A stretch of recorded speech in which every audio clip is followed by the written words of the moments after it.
말씀 듣기 전에 다시 한번 기도합니다. 감사하신 주님, 어리석고 이기적이고 세속적인 꿈밖에는 없던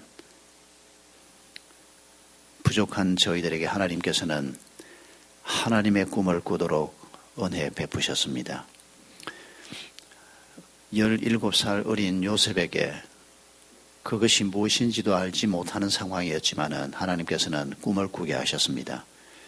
그리고 하나님이 주신 그 꿈을 따라 그의 삶을 인도하셨고 그를 통해서 놀라운 일을 행하셨습니다. 하나님께서는 부족한 저희들 또한 같은 꿈을 꾸게 하심을 감사합니다. 저희가 선 자리에서 요셉이 꾸었던 그 꿈을 저희들 또한 꾸기를 원합니다. 하나님, 저희들의 남은 생애를 바라보면서 지금 이 순간 우리 마음속에 있는 우리의 생각이나 계획이 하나님이 주신 꿈인지 아니면 하나님과 상관없이 나 혼자서 꾸는 꿈인지, 만약 하나님과 상관없는 꿈이라면 다 던져버리게 해 주시옵소서. 하나님이 주신 꿈을 새롭게 꾸게 해 주시옵소서. 그동안 꾸어왔던 꿈 또한 하나님의 말씀에 입각해서 더 발전시켜 갈 수 있도록 저희들을 도와주시옵소서. 예수님의 이름으로 기도하옵나이다. 아멘. 어린 시절에 여러분 어떤 꿈을 가지고 있었습니까? 꿈은 어린 시절에만 품는 것이 아니고 나이를 먹어서도 여전히 꿈을 꾸어야 하는데도 불구하고 대개 20대가 지나고 30대쯤 되면 어린 시절 가지고 있던 꿈들이 다 박살이 나는 걸 느낍니다. 아홉수라는 말이 있는데 그게 대개 이제 39부터 아홉수가 시작이 되지 않습니까? 29살짜리는 아홉수가 없습니다. 왜 39이, 그러니까 우리 나이로 한 40쯤이 왜 그 아홉수에 그렇게 절절하게 해당이 되는지, 아마 한 40년 살고 나면 몸도 마음도 지쳐서 그렇게 되는 것 같은데, 이제 나이가 중년에 한 40점에 이르게 되면 지난날 모든 꿈들이 산산조각이 난 것을 경험하고 꿈꾸었던 것들이 아무 의미가 없다는 것을 깨닫고, 그리고 가야 할 길이 보이지 않을 때 그 나이쯤 되면 우울증에 빠지게 되고 아주 인생의 심각한 위기를 만나기도 합니다. 저는 해군사관학교가 있는 진해에서 태어나서 고등학교를 졸업할 때까지 거기에서 자랐습니다. 그래서 어린 시절에 제일 먼저 꾸어보았던 꿈 중에 하나가 해군 장교들이 아주 멋있는 옷을 입고 주말에 외출을 나오는 걸 보면 옷이 멋져 보여서 해군 장교가 되는 꿈을 잠깐 꾸어본 적도 있습니다. 근데 군대는 전혀 체질이 안 맞다는 걸 곧 느끼고 어릴 때부터 아버지가 교사가 되라. 그것도 제 마음속에 오랫동안 가지고 있었던 꿈이었습니다. 아마 목사가 되지 않았으면 그 길로 갔을 가능성이 굉장히 많았습니다. 또 하나 오랫동안 고등학교 시절에 꽤 오랫동안 마음에 가지고 있었던 꿈은 행정고시를 하고 공무원이 돼서 사람들을 좀 더 잘 살도록 도와주는 것도 그리스도인으로서 참 해볼 만한 일이겠다. 그래서 그걸 놓고 막 고민도 하고 꽤 많이 생각을 하기도 했습니다. 그런데 정작 하나님께서 제 길을 인도하실 때 중학교 1학년 때 교회를 초등학교 한 3학년 때부터 나갔으니까 중학교 1학년 때면 교회를 다닌 지 몇 년 됐을 때입니다. 그런데 그때는 하나님이 계시다는 거 전혀 믿지 않았고 그냥 교회만 나가고 있을 뿐이었습니다. 그런데 교회만 나가면 하나님이 살아계시다고 목사님이 막 악을 쓰듯이 막 외쳐대니까 야, 정말 하나님이 계시는가? 그게 마음에 굉장히 부담이 됐습니다.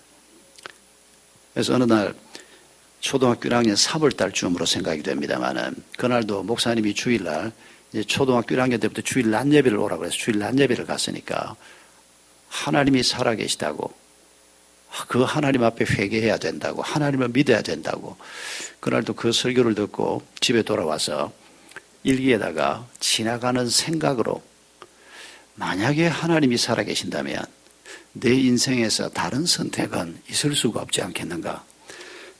우리 아버지 어머니도 하나님을 모르고 우리 일가 친척들 중에서 하나님을 아는 사람이 아무도 없는데 내가 목사가 돼야 되는 거 아닐까.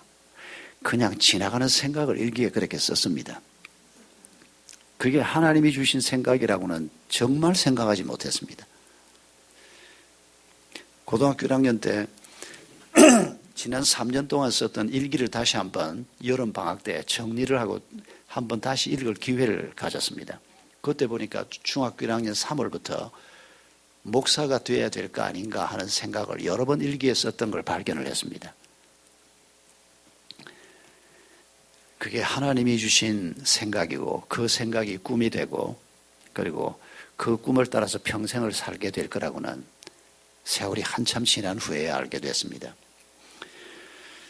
여러분, 요셉은 17살 때 두 가지 꿈을 꾸었습니다. 우리가 본문에서 보았습니다마는 자기 곡식단이 가운데 있고 형님들의 곡식단이 자기를 향해서 절하는 꿈을 처음에 꾸었습니다. 두 번째 꿈은 더 발칙한 꿈이었습니다. 해와 달과 11별이 자기를 향해서 절하는 꿈을 꾸었습니다. 형들이 물론 분노했습니다. 네가 우리의 왕이 된단 말이냐. 그리고 해와 달까지, 해와 달은 결국 아버지 어머니를 상징하는 건데 아버지 어머니까지 너에게 절을 하는, 네가 우리를 다스리는 자가 된단 말이냐. 그렇게 분노하고 질투하고 시기했지만은 야곱은 그 아들의 말을 마음에 간직했다. 성경이 그렇게 말하고 있습니다. 아마 야곱은 무슨 일이 벌어질지는 모르지만은 자기가 하나님의 인도를 받았던 지난 날을 생각할 때 이 요셉에게 하나님께서 특별한 일을 계획하고 있다는 것을 어렴풋이 알았던 것이 틀림없습니다. 여러분, 요셉이 꾸었던 이 꿈이 무엇입니까? 그리고 이 꿈과 우리가 어떤 관계가 있습니까? 하나님께서는 모든 그리스도인들로 하여금 꿈을 꾸게 하십니다. 그리고 그 꿈을 따라 살게 하시고 그 꿈이 성취되게 하시는 분이 하나님이십니다. 우리가 요셉의 꿈을 보면서 이 요셉의 꿈이 내 꿈이 되어야 할 연결점이 어딘지를 우리가 한번 생각해 보십시다. 첫째로 우리가 기억해야 할 것은 요셉에게 절을 받는 꿈을 꾸게 하셨습니다. 우리가 단순하게 높은 신분을 가지게 될 때, 그래서 사람들이 자기에게 절을 하게 될 때 그게 하나님이 주신 꿈의 성취라고 쉽게 생각합니다. 그 말도 아주 틀린 말은 아닙니다. 총리 대신이 됐으니까 바로왕을 빼고는 다들 그 앞에서 절을 해야 하는 그런 신분을 가진 사람이 됐으니까 하나님의 꿈이 이루어진 것일까요? 아닙니다. 높은 지위에 올랐다고 해서 그 지위 때문에 사람들이 절을 한다고 해서 하나님의 꿈이 이루어지는 것이 아닙니다. 많은 사람들이 요셉을 좋아합니다. 자기가 요셉처럼 되고 싶고 자식들이 요셉처럼 됐으면 좋겠다.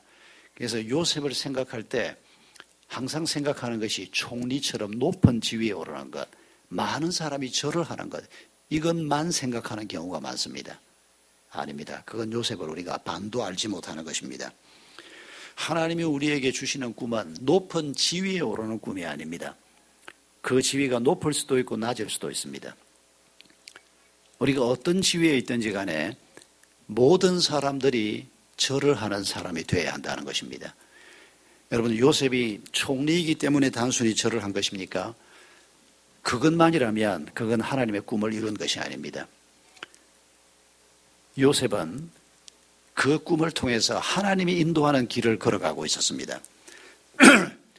그가 총리의 직을 받은 것 때문에 절을 받는 것으로 만족하는 것이 아니고 하나님께서 그에게 총리의 직을 줄 때 그 책임을 감당하게 하셨습니다.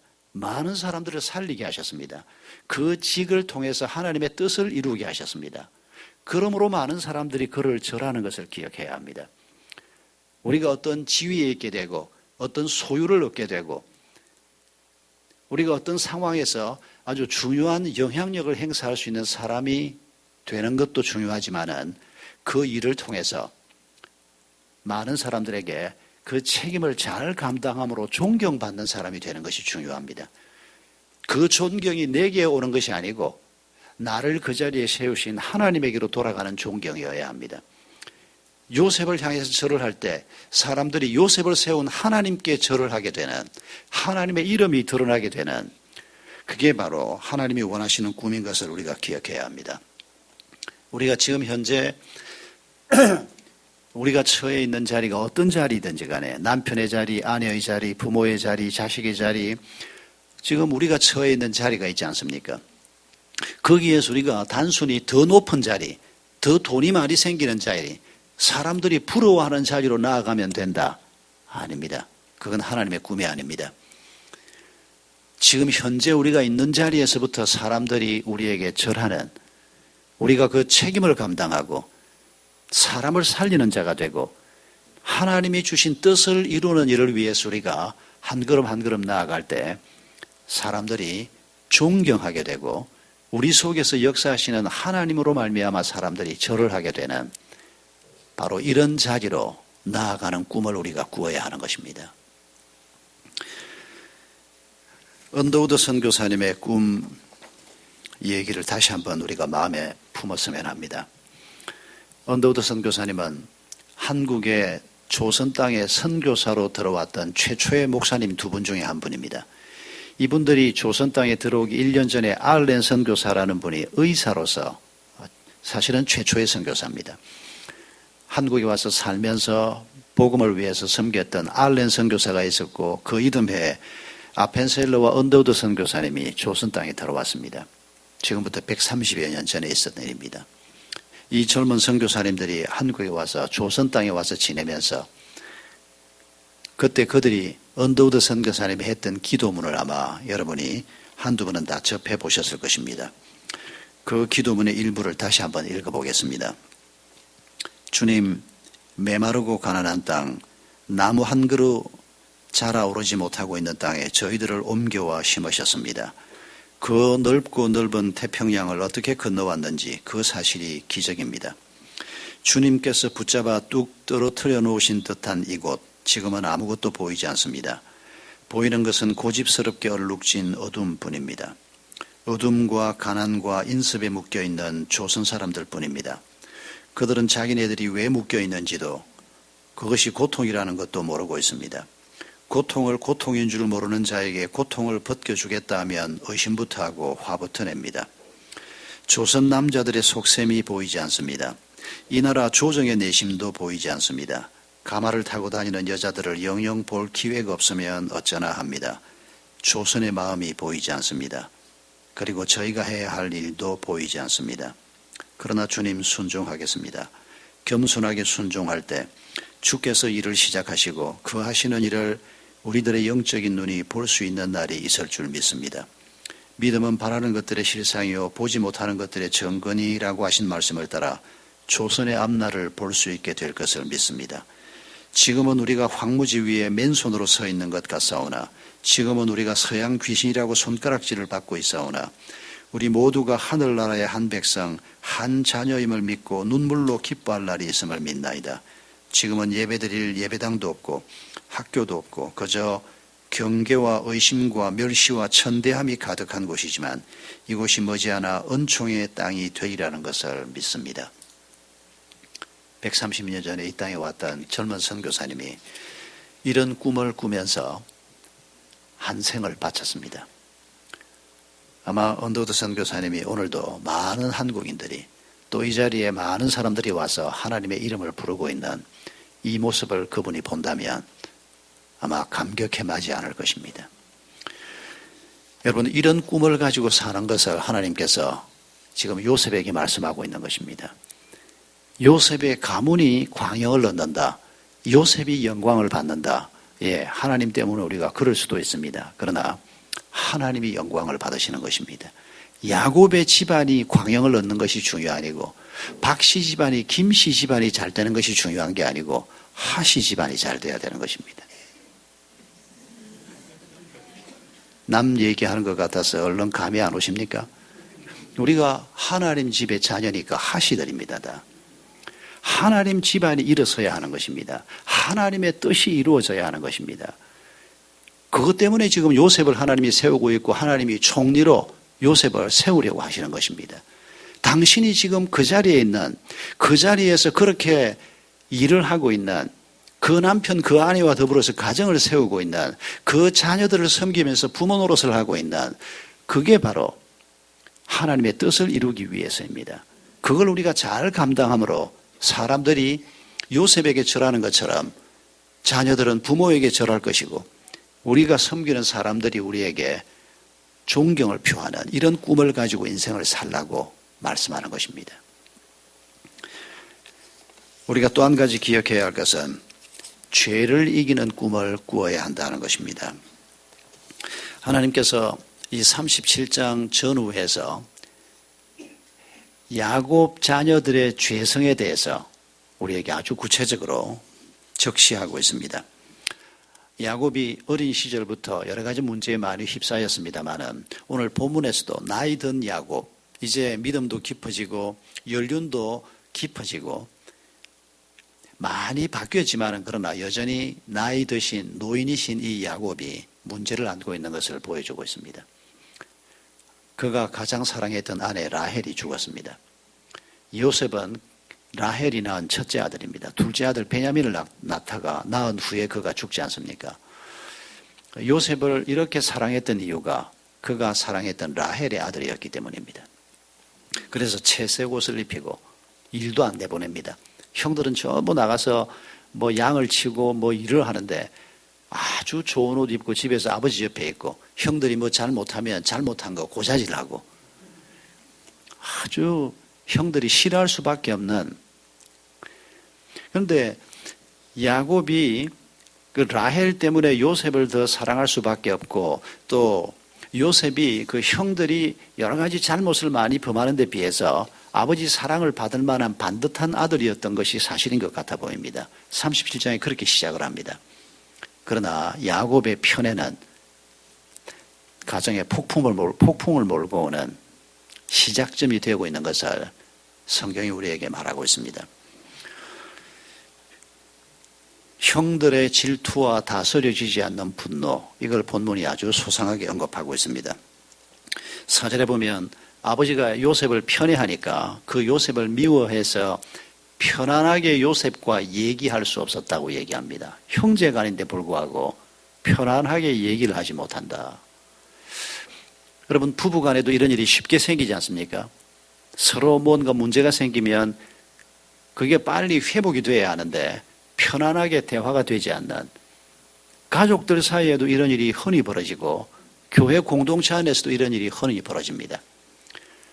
여러분, 편안하게 서로 얘기할 수 없는 관계에 왔을 때 빨리 회복이 돼야 합니다. 거기에서부터 회복되는 것이 하나님이 우리에게 주시는 꿈인 것을 잊지 마십시오. 거기에서 빨리 회복이 되지 않으니까 그 다음 단계로 형들이 어떻게 됩니까? 8절에 보면 요셉의 꿈 얘기를 듣습니다. 아니, 어린 동생이 굉장히 중요한 사람이 되는 꿈을 꾸었다 그러면 형들이 아니 뭐 우리 12아들이 다 목동으로만 살 게 아니고 잘난 아들 하나쯤은 대체로 나가서 뭐 중요한 인물이 된다. 그거 참 괜찮겠다. 조금만 아량이 있는 형이라면 그런 생각을 해볼 수도 있지 않았을까요? 그러나 그들은 이미 마음이 불편해 있습니다. 이전에 가지고 있던 그 불편한 마음을 극복하지 못하고 있으니까 점점 더 이 마음이 무거워집니다. 꿈을 꾼 동생을 뭐 형들을 향해서 무슨 해코지를 하는 게 아닌데 꿈을 꾸었다는 동생을 더욱 미워하게 됐다. 8절이 그렇게 말합니다. 11절에는 그의 형들이 그를 시기하되, 지금 그 마음속에 있는 원망과 미움이 사그라드는 게 아니고 계속해서 이런 상태에서 지금 형들이 인생을 살고 있는 것을 얘기하고 있습니다. 그리고 18절에 마침내 큰일이 터집니다. 그들이 세겜 쪽으로 양을 몰고 나가서 일을 하고 있었습니다. 아버지가 걱정이 됐습니다. 그 세겜이 어떤 땅입니까? 그렇게 멀지 않은 뭐 불과 한 1, 2년 혹은 한 3, 4년 전쯤인지 모릅니다. 최근에 바로 그 세겜 땅에서 세겜의 남자들을 다 죽이는 짓을 했습니다.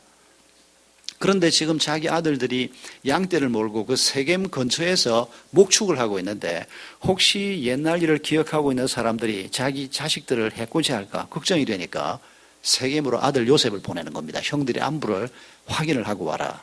그런데 세겜이 없었습니다. 그런데 어떤 사람이 도단으로 옮겨갔다 그랬습니다. 그래서 도단으로 가는데 그 도단이라고 하는 지명의 뜻이 두 개의 구덩이라고 하는 뜻입니다. 해필이면 거기 가서 동생을 구덩이에 집어 던질 건 뭡니까?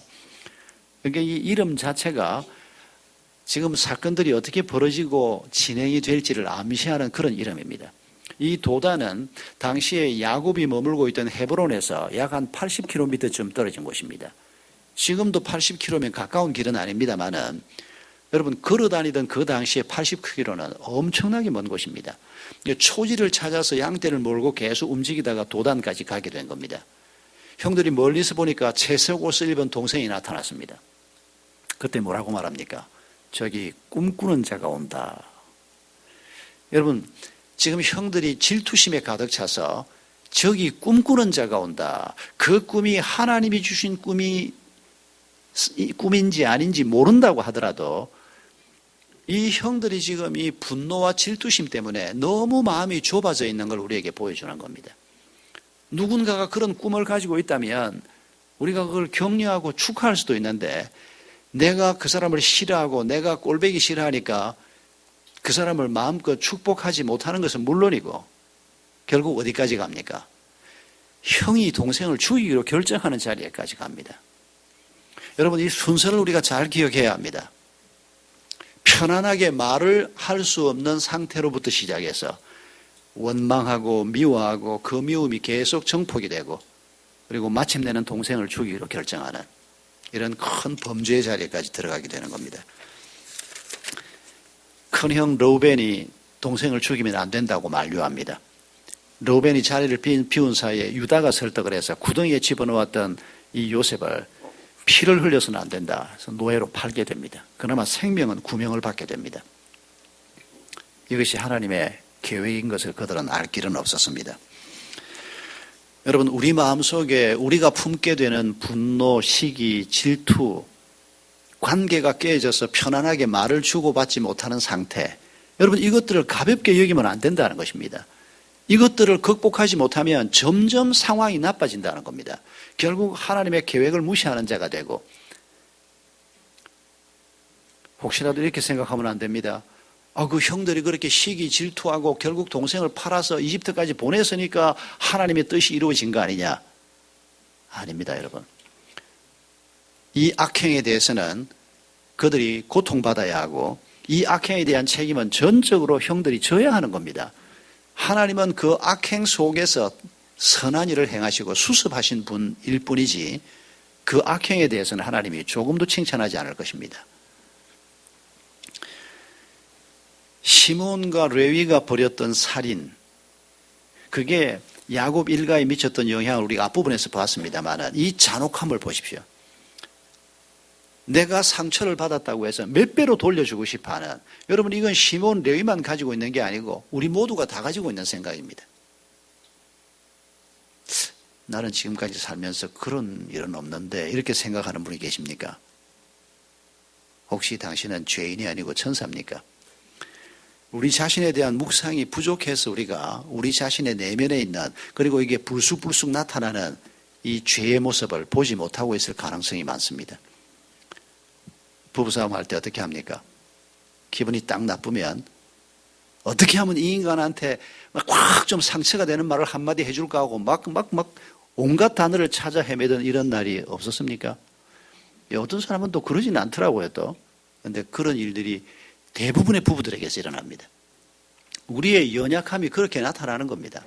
아유, 다 그렇게 살더라. 목사도 그렇게 살고, 장로도 그렇게 살고, 그런 식으로 생각하면 안 된다는 겁니다. 하나님께서는 이 연약함을 지금 보여주면서 우리 모두가 다 가지고 있는 연약함입니다. 르우벤이 계모와 통간을 하고 이웃을 끔찍하게 죽이고 형제가 형제를 죽이려고 하고, 오늘 우리 속에서 벌어지는 모든 악이 4,000년 전 야곱의 가문에서도 그대로 있었던 것뿐입니다. 왜 하나님이 이걸 우리에게 다 보여주고 있습니까? 그들을 부끄럽게 하기 위해서가 아닙니다. 우리 속에도 있는 이런 죄를 이기는 자가 되어야 한다는 것입니다. 요셉이 팔려가서 17살의 노예로 팔려가서 수십 년의 세월을 보내지 않습니까? 여러분, 그 요셉이 형들을 죽이고 싶은 마음이 없었을까요? 분명히 초기에는 그가 노예로 살면서 짐승 이하의 대접을 받으면서 살면서 형들을 원망하고 그 형들이 막 콱 꼬꾸라져서 죽어버려라. 요셉도 죄인입니다. 그런 고민을 안고 살았을 겁니다. 그런데 하나님께서 그 요셉의 생애를 우리에게 보여주면서 그가 우여곡절 끝에 총리가 되고 하나님이 보여주신 계획을 따라서 사람들을 살리게 되고 결국 그 앞에 나타난 형들이 자기 앞에 머리를 조아리고 엎드리는, 그리고 자기가 바로 동생 요셉이라는 걸 알리면서 형들이 두려워하게 되는 그 장면들 속에서 요셉이 취하는 태도를 여러분 우리가 기억해야 합니다. 하나님이 나를 당신들 앞서서 보냈다는 것입니다. 그의 마음속에는 형들에 대한 분노도 이미 다 없어졌습니다. 하나님이 행하시는 일들을 바라보면서 자기 마음속에 들끓고 있는, 그도 형들과 똑같이 분노하고 좌절하고 똑같이 마음속에 문제를 안고 있었을 것입니다. 그러나 그런 문제들을 극복하면서 하나님의 인도를 받아가는 그 요셉의 모습을 우리에게 보여주지 않습니까? 여러분, 야곱의 집안에 나타나고 있는 이런 문제점들, 죄를 우리가 보면서 지금 우리에게 있는 죄성이 어떤 것인가를 잘 파악해 보십시다. 우리 모두에게 연약함이 있습니다. 저 사람에게는 없는 죄가 내게는 이런 방식으로 나타나고 또 내게는 없는 죄가 다른 사람에게는 또 다른 방식으로 나타나기도 합니다. 여러분, 그 문제들을 극복하는 삶을 날마다 꿈꾸십시다. 우리의 사회적인 지위가 높아지고 수입이 높아지고 이것도 하나님이 주신다면 감사한 일입니다만은, 그러나 그보다 더 중요하게 우리가 안고 있는 죄성, 우리가 가지고 있는 연약함, 이것들을 극복함으로 하나님과 더 가까이 나아가게 되는 이 꿈을 우리가 날마다 꾸어야 한다는 것입니다. 여러분, 신명기 말씀을 우리가 지금 강의를 듣고 있는데 신명기 말씀 1장, 2장, 3장에서 이 사실이 참 마음에 깊이 다가왔습니다. 신명기 1장에 모세가 지금 출애굽 제2세대에게 설교하고 있습니다. 신명기는 가나안 땅에 들어가기 직전에 출애굽 제2세대들을 향해서 3번의 설교를 한 내용이 기록되어 있는데 1장에서 연로한 나이 많은 이 할아버지 모세가 이 젊은 세대를 향해서 40여 년 전 가데스 바네아에서 있었던 얘기를 그들에게 다시 설교를 통해서 얘기합니다. 그러면서 신명기 1장 40절 이하를 보면 그 부모 세대가 가데스 바네아에서 실수했지 않습니까? 12정탐꾼들이 가나안 땅에 들어가서 정탐을 마치고 와서 보고를 했는데 10명은 적들이 너무 강하다, 거인들이다, 우리는 메뚜기 같다, 하나님이 약속한 땅이지만 저 땅을 얻는 것은 불가능하다. 여호수아 갈렙 두 사람은 아니다, 하나님이 저들을 우리에게 밥으로 주셨다. 그들이 10사람의 보고를 들으면서 절망하고 원망하고 통곡을 하고 하나님 앞에 범죄했습니다. 그때 일을 떠올리면서 하나님께서 모세의 설교를 통해서 이렇게 말합니다. 그때 하나님께서 이스라엘 백성들에게 너희는 방향을 돌려 홍해 길을 따라 광야로 들어가라. 그때 이스라엘 백성들이 말하기를 우리가 여호와께 범죄하였사오니 우리 하나님께서 우리에게 명령하신 대로 우리가 올라가서 싸우리이다. 싸우라 그럴 때는 안 싸우고 울고 불고 원망하고 그래 놓고는 이제 홍해 길로 들어가라. 하나님께서 40년 훈련 기간을 시작하신 겁니다. 그때서야 이 사람들이 우리가 지금 올라가서 싸우겠다.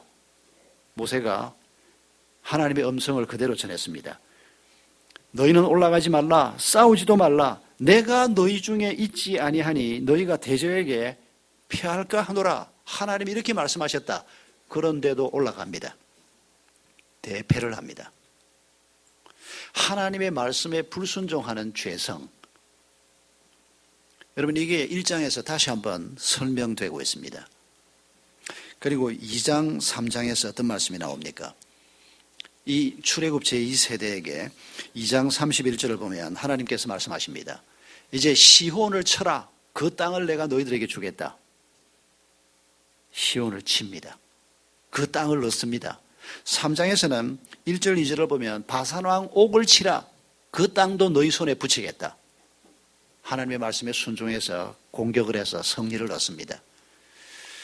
여러분, 하나님의 말씀에 순종하면 하나님이 주시는 축복이 거기에 있을 것입니다. 하나님의 말씀에 불순종하면 하나님이 주시는 복을 우리가 누릴 수가 없습니다. 우리가 가지고 있는 큰 문제 하나가 불순종입니다.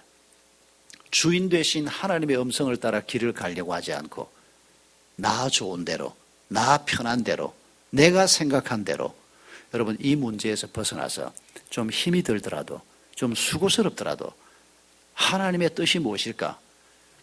우리 부부에게 주신 하나님의 뜻이 무엇일까? 내 자녀들에게 주신 하나님의 뜻이 무엇일까? 우리 목장을 향해서 하나님이, 이런 상황을 향해서 하나님이 주신 뜻이 무엇일까? 그걸 우리가 하나하나 물으면서 하나님의 말씀에 순종하면서 죄를 극복하고 이기심을 극복하는 이런 길을 걸어가는 꿈을 꾸라고 하나님이 말씀하시는 것입니다. 마지막으로 우리가 꾸어야 할 꿈은 사람을 살리는 꿈입니다. 하나님의 구원이 이루어지는 꿈입니다. 오늘 본문에서 형제들이 요셉을 죽이자고 할 때 르우벤은 형제들이 반대할 것을 알면서도 나서서 죽이면 안 된다고 간곡하게 설득을 합니다. 그가 하나님 앞에 이미 범죄하고 아버지의 마음을 상하게 하고 이미 큰 잘못을 범했던 적이 있지 않습니까? 그가 이런 죄를 너희들이 하나님 앞에 행하면 안 된다. 르우벤이 간곡하게 요셉을 구명하는 이런 일에 앞장서는 모습을 보여주고 있습니다. 그렇다고 해서 르우벤이 장자권을 회복하는 건 아닙니다. 그러나 르우벤이라고 하는 한 인물이 하나님 앞에 잘못 행하고 그리고 이제는 또 바로 서기 위해서 특히 사람을 살리는 일을 위해서 애를 쓰고 있는 모습을 하나님은 일부러 우리에게 지금 보여주고 있습니다. 그리고 결국은 유다가 역할을 해냅니다. 르우벤이 자리를 비운 사이에 구덩이에 들어있는 동생을 노예로 팔아서 생명을 구명하게 하는, 그리고 하나님께서는 바로 이 결정을 놀랍게 사용하는 것을 볼 수 있습니다. 요셉이 결국 노예로 팔려갑니다. 그리고 그곳에서 오랜 세월 동안 훈련을 받습니다. 보디발의 집에서, 감옥에서, 그리고 결국 하나님께서 그를 애굽의 총리 대신으로 세우는 일을 행하십니다. 왜 하나님이 요셉을 애굽의 총리 대신으로 세웠을까요? 사람들을 살리기 위해서입니다. 많은 사람들을 살리는 일을 위해서입니다. 그리고 그게 전부가 아닙니다. 많은 사람들을 살리는 이 역사 속에서 야곱의 일가 70명이 가나안 땅에서 이집트로 내려오지 않습니까? 그리고 400여 년이 지난 후에 이 70명이 200만 이상의 대민족이 돼서 이집트 땅을 떠납니다. 하나님의 씨가 보존이 되고 아브라함의 후손들이 번성한 사람들이 되고 하나님의 약속의 말씀 그대로입니다. 그 날을 꿈꾸면서 요셉이 죽을 때 뭐라고 유언을 합니까? 이 땅을 떠날 때 내 유고를 가지고 출발을 해라. 여러분, 그건 요셉의 신앙을 그대로 보여주는 겁니다. 총리를 지내고 영광스러운 시기를 보내고 그것들도 다 하나님으로 말미암아 이루어진 일임을 요셉이 바라보고 살았습니다. 그러나 그것이 끝이 아니었습니다. 하나님께서 이 백성을 살릴 뿐 아니라 이 백성 때문에 주변의 수많은 사람들을 살리는 이런 역사를 그가 중심에 서서 경험했습니다. 그리고 죽을 때도 하나님께서 행하시는 이 구원의 역사가 계속해서 약속하신 말씀을 따라 이루어질 것을 바라보면서 이 세상의 삶을 마감한 것입니다. 그리고 수백 년이 지난 후에 그 백성들이 이집트 땅을 떠날 때 이 요셉의 유고를 가지고 떠났다라고 출애굽기에서 말씀하고 있습니다. 여러분, 하나님은 오늘 우리를 통해서도 동일한 일이 이루어지기를 원하십니다. 우리를 통해서 사람이 생명을 얻고 사람이 영과 육이 하나님의 생명을 덧입는 이런 꿈을 우리가 꾸기를 원하시는 것입니다. 우리의 가정이 그저 남들보다 좀 더 잘 살면 되는 이런 정도의 꿈에 머무는 것이 아니고 우리의 모든 가족들이 하나님의 생명을 덧입는, 그리고 우리를 통해서 다른 사람의 생명까지 구원하는 이런 놀라운 일이 벌어지기를 하나님께서 기대하시는 것입니다. 1963년 워싱턴에서 마틴 루터 킹 목사님이 했던 유명한 연설문은 인류 역사의 가장 유명한 연설문 가운데 하나로 남아 있습니다. 제가 1989년에 처음 미국을 갔는데, 동부를 갔는데 미국에 한 2달, 석 달 머물면서 그때 마틴 루터 킹이라는 분을 몰랐던 것은 아닌데 이분에 대한 평가가 내가 생각했던 것보다 훨씬 큰 것을 보고 좀 놀랐습니다. 이분 이름이 도시마다 이분 이름이 붙은 길들이 있고, 미국의 공휴일이 사람의 생일로는 딱 2개입니다. 조지 워싱턴, 제1대 대통령인 조지 워싱턴 생일이 미국의 국경일인데, 마르틴 루터 킹의 생일이 미국의 국경일입니다. 쉬는 날입니다. 이 사람을 그만큼 중요하게 생각을 하고 있는데, 미국 역사에서뿐 아니고 20세기에 인류가 발전하는데 가장 중요한 공헌을 한 사람, 마르틴 루터 킹이다라고 많은 역사가들이 그의 업적을 평가를 합니다. 여러 해 전에 몽고메리에 한번 갔던 적이 있습니다. 한 주간을 거기에서 보내면서 그분이 심호했던 그 몽고메리의 교회, 그리고 그분을 기념하는 기념관에서 하루를 보낸 적이 있습니다. 참 놀라운 분이었습니다. 여러분, 그가 워싱턴에서 1963년에 대행진을 하면서 많은 사람 앞에 했던 설교, 연설문이 인터넷에서 아주 쉽게 찾을 수 있습니다. 나는 꿈이 있습니다 라고 하는 유명한 연설문입니다. 그 중에 일부를 다시 한번 읽어보겠습니다. 저에게는 꿈이 있습니다. 언젠가 이 나라가 떨쳐 일어나 진정한 의미의 국가 이념을 실천하리라는 꿈, 즉 모든 인간은 평등하게 태어났다는 진리를 우리 모두가 자명한 진실로 받아들이는 날이 오리라는 꿈입니다. 저에게는 꿈이 있습니다. 조지아의 붉은 언덕 위에서 과거에 노예로 살았던 부모의 후손과 그 노예의 주인이 낳은 후손이 식탁에 함께 둘러앉아 형제를 나누는 날이 언젠가 오리라는 꿈입니다. 저에게는 꿈이 있습니다. 삭막한 사막으로 뒤덮인 채 불의와 억압의 열기에 신음하던 미시시피 주조차도 자유와 정의가 실현되는 오아시스로 탈바꿈되리라는 꿈입니다. 저에게는 꿈이 있습니다. 저의 내 자식들이 피부색이 아니라 인격에 따라 평가받는 나라에서 살게 되는 날이 언젠가 오리라는 꿈입니다. 여러분, 그가 생명을 걸고 외쳤던 이 꿈은 하나님이 주신 꿈입니다. 성경이 우리에게 가르치는 꿈입니다. 모든 사람들이 이 땅에서 참 행복을 얻는 꿈, 평등함을 누리는 꿈, 바로 그 꿈을 위해서 살다 간 분이 바로 마르틴 루터 킹 주니어 목사입니다. 여러분, 우리가 남은 날이 얼마일는지 알 수는 없습니다. 그러나 그 날이 1년이건 10년이건 50년이건 간에 우리가 남은 생애에 우리가 가지고 있는 작은 그 꿈이 전부인 것으로 생각하지 말고 요셉에게 하나님이 꿈을 주신 것처럼 내게 어떤 꿈을 주시나 우리가 진지하게 다시 한번 고민하고 묻고 한번 발견해 보십시다. 요셉에게 준 꿈은 분명히 우리에게도 동일하게 주신 꿈입니다. 우리가 이 꿈을 가지고 살아갈 때 이 세상이 사막같이 황량할지라도 그곳에서 아름다운 꽃이 피는 것을 우리가 보게 될 것입니다. 사막의 바위에서 생수가 흘러나오는 것을 우리가 보게 될 것입니다. 이 꿈을 가진 사람들이 직장에서, 가정에서, 마을마다 이런 꿈을 가진 사람들이 있을 때 그들이 바로 복의 근원이 되는 것입니다. 그들을 통해서 하나님의 평화와 하나님의 은총이 온 세상을 향해서 흘러가는 것입니다. 여러분, 우리의 연약함 때문에 하나님이 기대하는 이런 꿈을 나하고는 상관이 없다고 생각하는 것은 가장 큰 불순종의 죄를 저지르는 것입니다. 로벤도 시몬도 레위도 다들 연약한 자들이었습니다. 우리하고 똑같은 자들이었습니다. 죄인들이었습니다. 그들이 안고 있는 한계에서 넘어설 수 없는, 넘어질 수밖에 없는 그런 사람들이었습니다.